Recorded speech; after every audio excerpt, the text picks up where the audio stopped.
Clemson's veteran defensive line is ready to punish LSU's untested offensive line, and I think set the tone for the entire season. We'll talk about it right here on Locked On Clemson.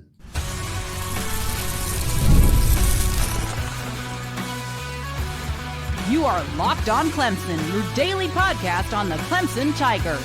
Part of the Locked On Podcast Network, your team every day.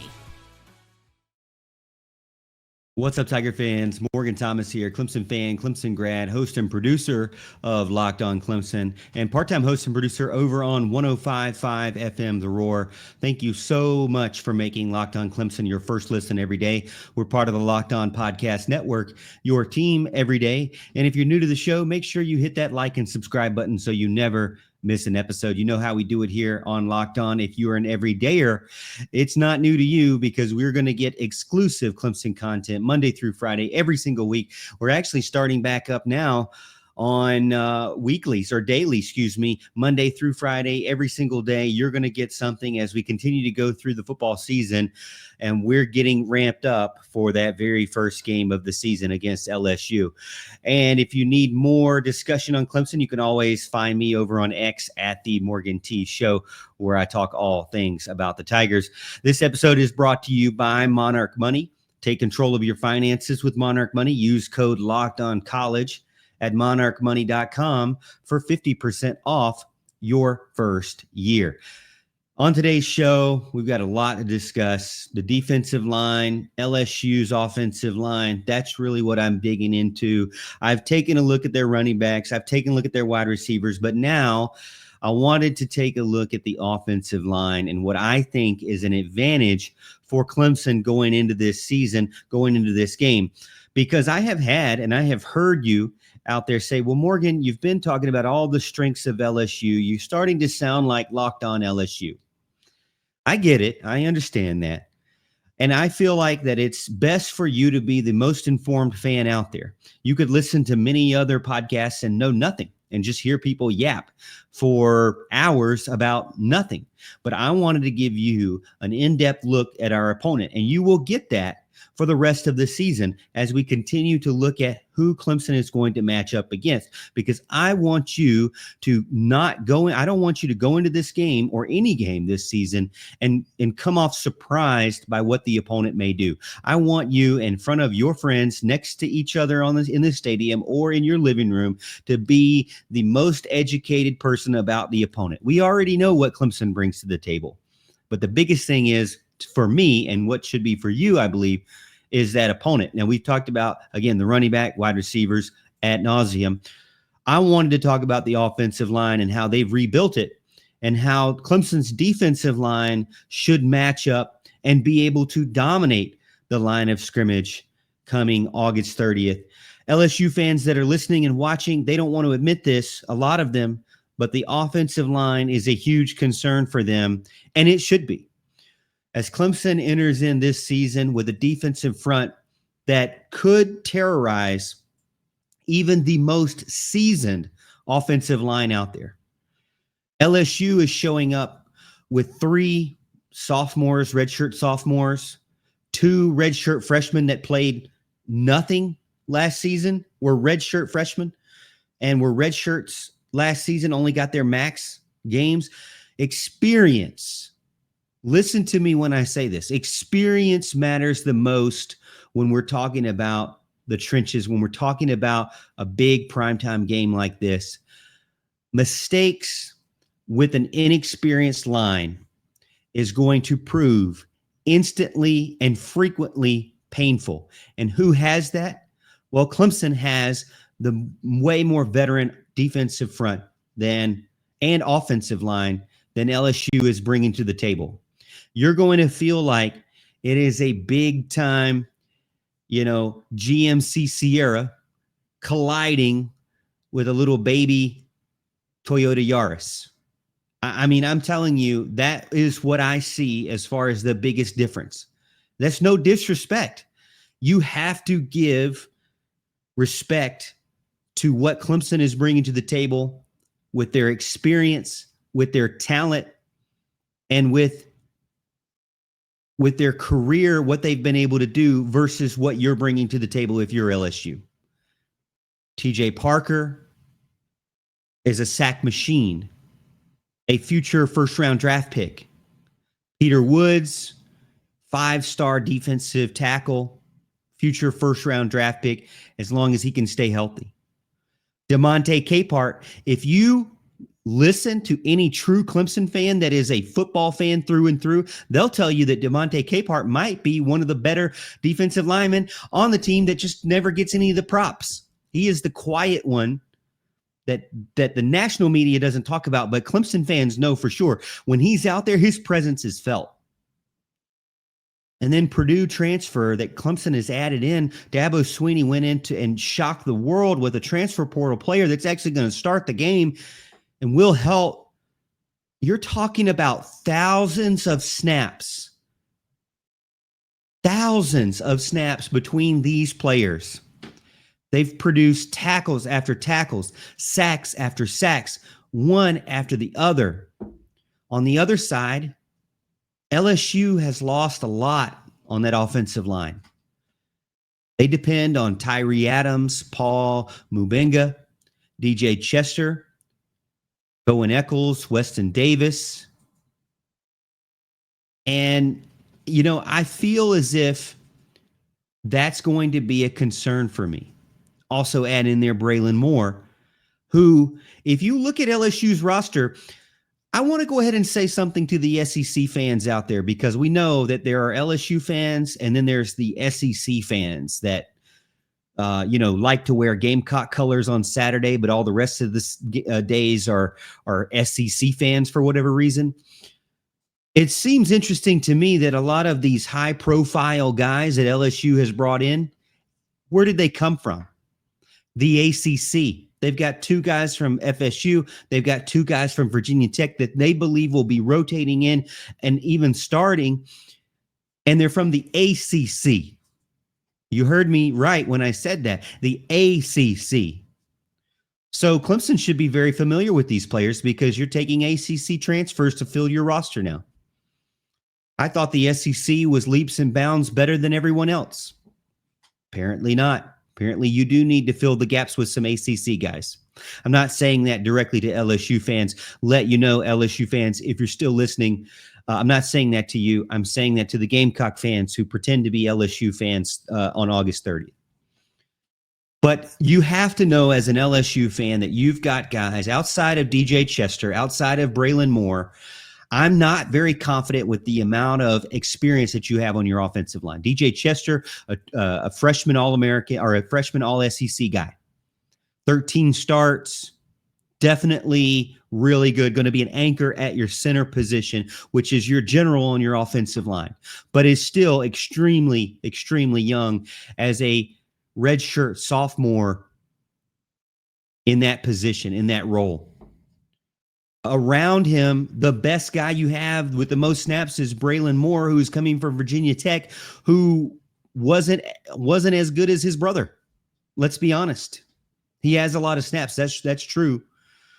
But the other guys around the left tackle, whoever your left guard's going to be, not a lot. Your right tackle, Weston Davis, is a 5-star guy. But it's not 5-star Peter Woods, 5-star, who has shown you multiple years. This is a 5-star who really was a redshirt freshman or is a redshirt freshman. So he has no actual proof of what he can do. So we have to be honest with ourselves about the matchup that we're seeing with this offensive line versus defensive line and the experience gap, because it is a huge edge. To me, I believe that experience gap will build and create havoc. The outside edge with Clemson, there's a rotation there that is going to continue to bring high levels of pressure to Nussmeier, to Garrett Nussmeier. So my goal for Clemson to win the game, because we know you cannot let these speedsters have all day. You cannot let Nussmeier have all day with these speedsters at wide receiver and with that beast at tight end. You have to get to the quarterback quickly. How do you do that? You do that by dominating the line of scrimmage. And everything from the experience standpoint shows that Clemson can, should, and will dominate the line of scrimmage against LSU August 30th. All right, we're going to continue the episode talking about how Tom Allen will add to this mix of havoc and add to the pressure for LSU in game one.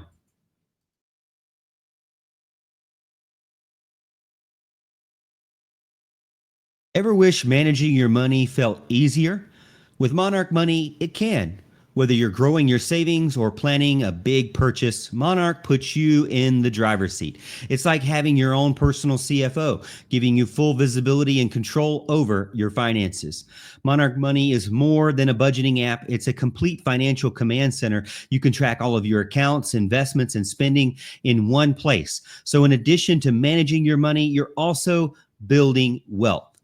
Now, what's one thing that I feel like has been most beneficial to me? That is working with my wife and sharing our expenses, having the same goal, having everything set up.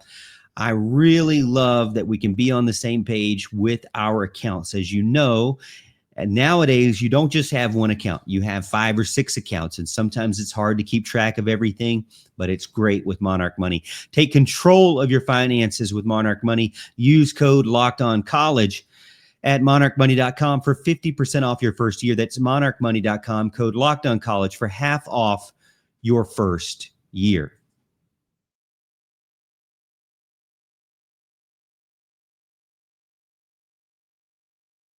Tom Allen's attack is going to really stress out LSU's protection calls on August 30th. I believe that Tom Allen knows what he needs to do to utilize the talent that he has on Clemson's team to the max. The scheme is going to be that fuel that turns all of that talent into a raging fire in the front 7 for Clemson. Clemson has extreme amount of talent, a great rotation there on the front line, and Tom Allen is going to set it up and set it on fire and really allow them to get after this relatively new and inexperienced offensive line for LSU and barbecue them. I believe when confusion on the offensive line meets that aggression from the defensive line, that front 7 for Clemson is going to absolutely feast. And they're going to finish the game feeling like full kings against LSU and the ultimate Tigers, the winners of the game. And the true Death Valley will be on display August 30th. Now, I love what Tom Allen has been able to do at Indiana. You know what he's been able to do in just 1 year at Penn State. He's going to be able to do that here at Clemson immediately and effectively. I know a lot of fans are kind of a little bit skeptical about a 4-2-5. I know that he leans on that. He leans on late adjustments and simulated pressures and overloading certain areas of the field to force the quarterback to guess what the coverage is. And it reminds you of what we're used to from Clemson, what we lost along the way after losing Brent Venables. That kind of strategy is what works well under Dabo Swinney's coaching and what works well under the type of defense that you're bringing to the table and the talent that you have with Clemson. Now, Clemson obviously is one of those teams that we're used to wreaking havoc in the backfield.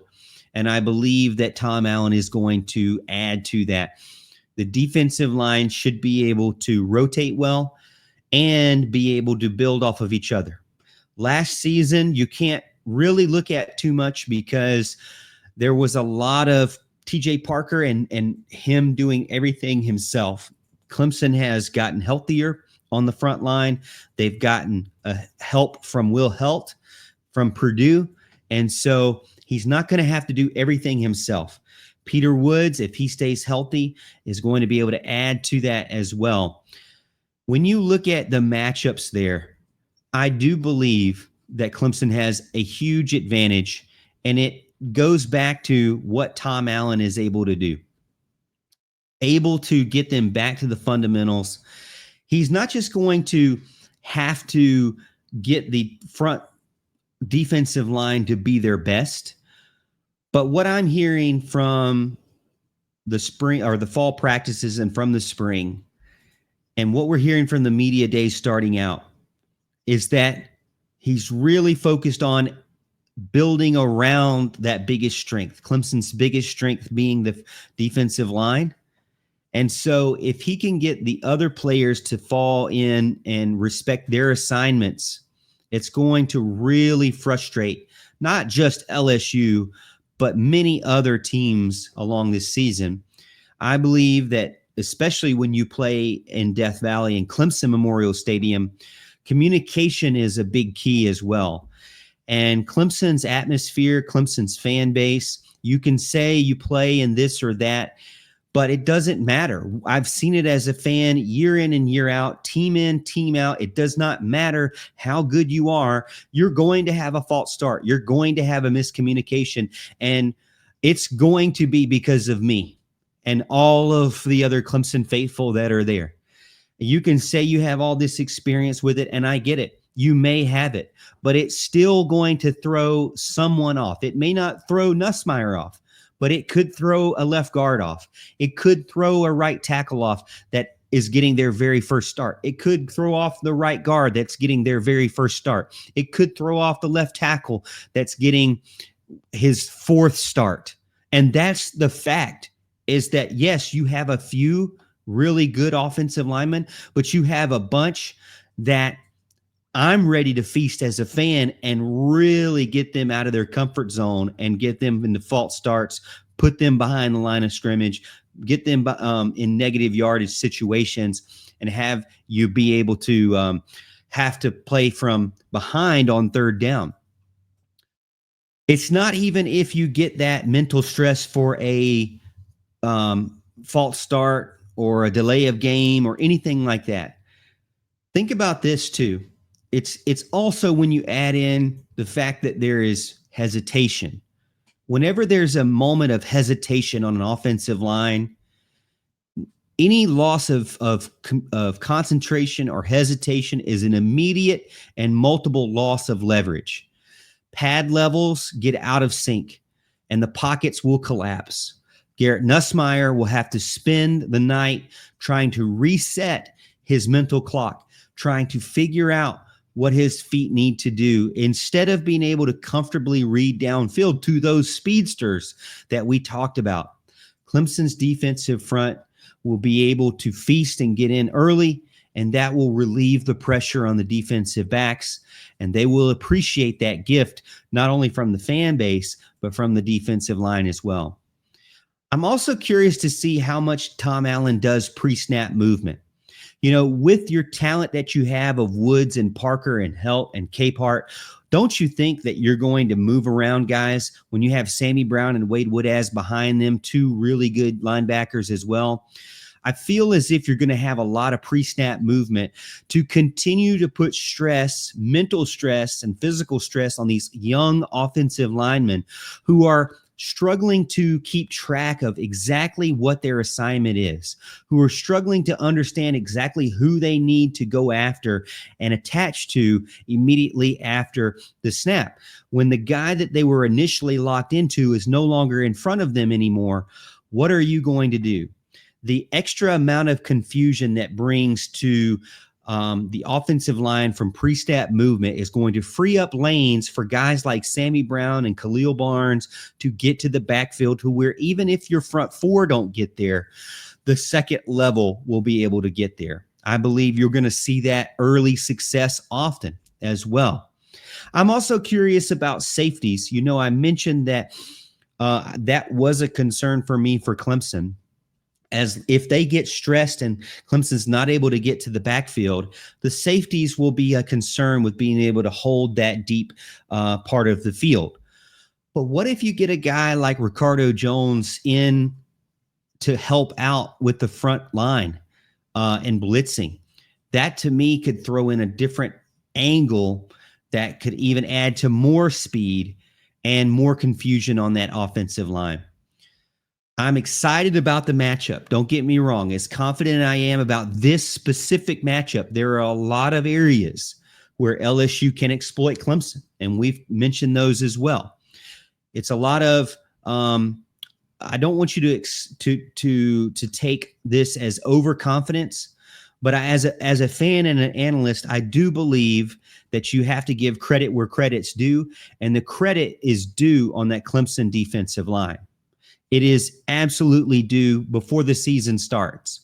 You have to understand the matchups and acknowledge that there's a gap there. We've acknowledged that there's a concern between the speed of the wide receivers and those safeties. We've acknowledged there's a concern with Trey'Dez Green and the tight end monster and the secondary, really all the secondary and that player.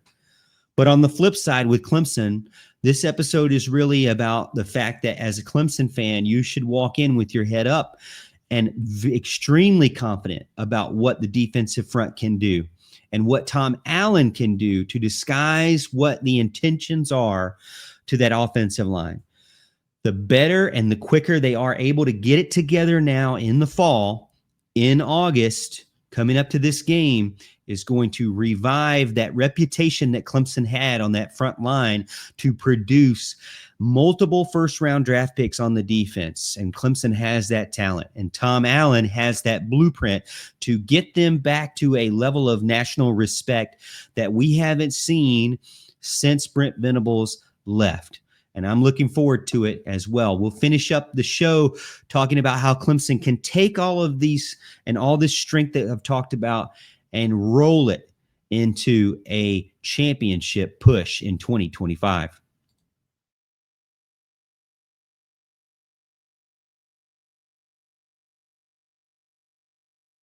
Championship teams are able to build on their difference makers, not just in one area, but in multiple areas. And they're able to bring to and keep guys healthy on the first string and the second string to own dominance, whether or not you have your number one guy out there or not. When there's a healthy rotation, that will help you get through longer seasons. And the reason why I bring that up here last, we know Clemson has the talent. So I started the show off structured like this. LSU, we know that they have a lot of strengths, but they also have a big weakness, and that's the offensive line's experience. Not talent, experience. We know that Clemson has a huge strength in defensive line, talent, and experience. We know that Clemson's new defensive coordinator has a huge advantage in his experience and aggressiveness that will match, we believe, very well for this Clemson defense.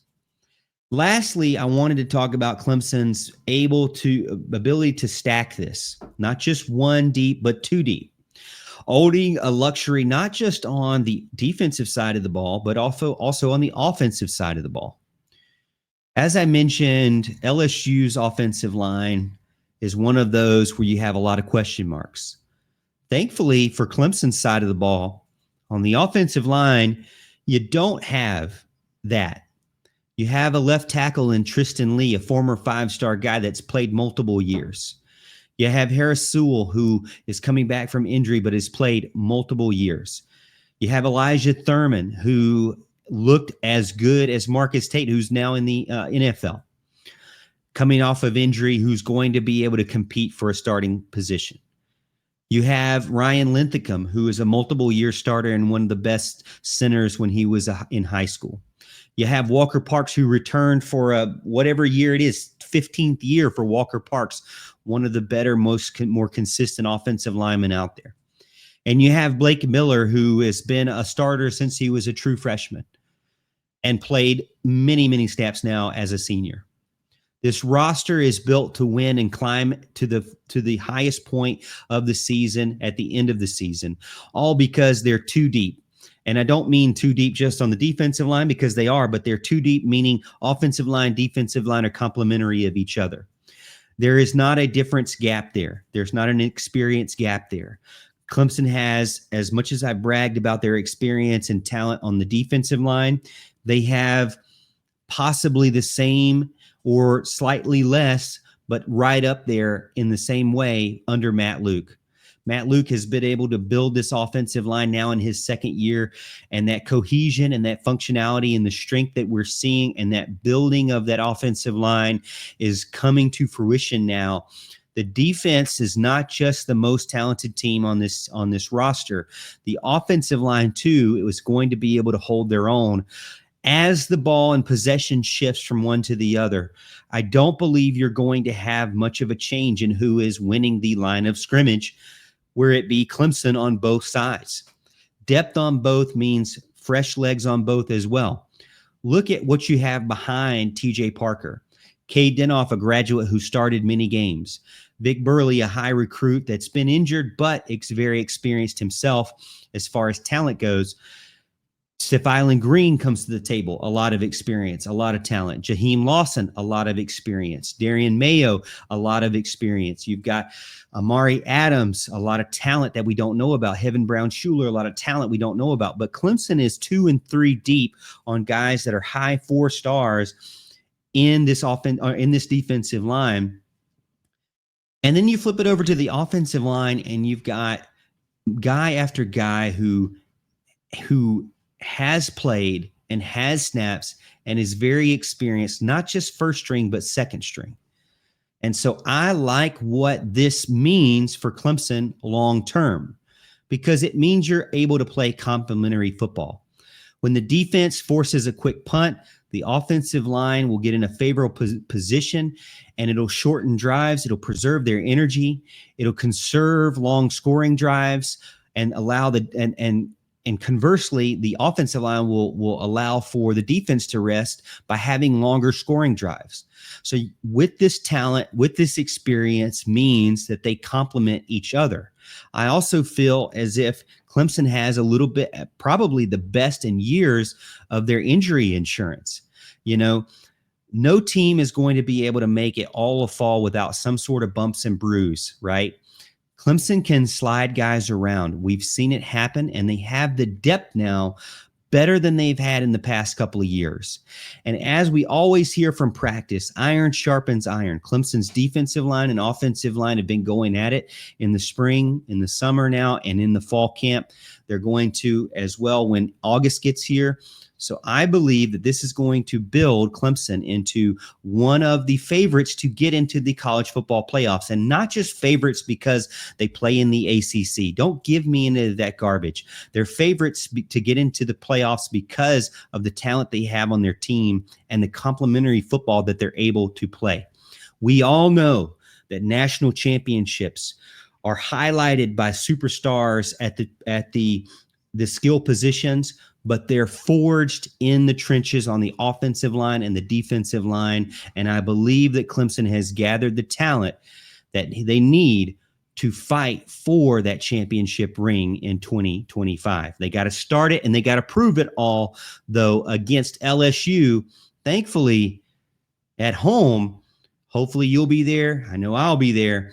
All fans should buckle up for the 2025 season. I'm looking forward to it. I hope you are. Thank you so much for making Locked On Clemson your first listen today. For your second listen, check out the Portal Show. Brian Smith has the latest rumors, portal entries, and signings so you can stay the most informed fan during the rapid changes across the college football landscape. Find the Portal on YouTube or wherever you listen to podcasts. And as always, Tiger fans, thank you so much for being a part of this show. And thank you again for making Locked On Clemson your first listen. And as always, we'll see you at the top of the hill.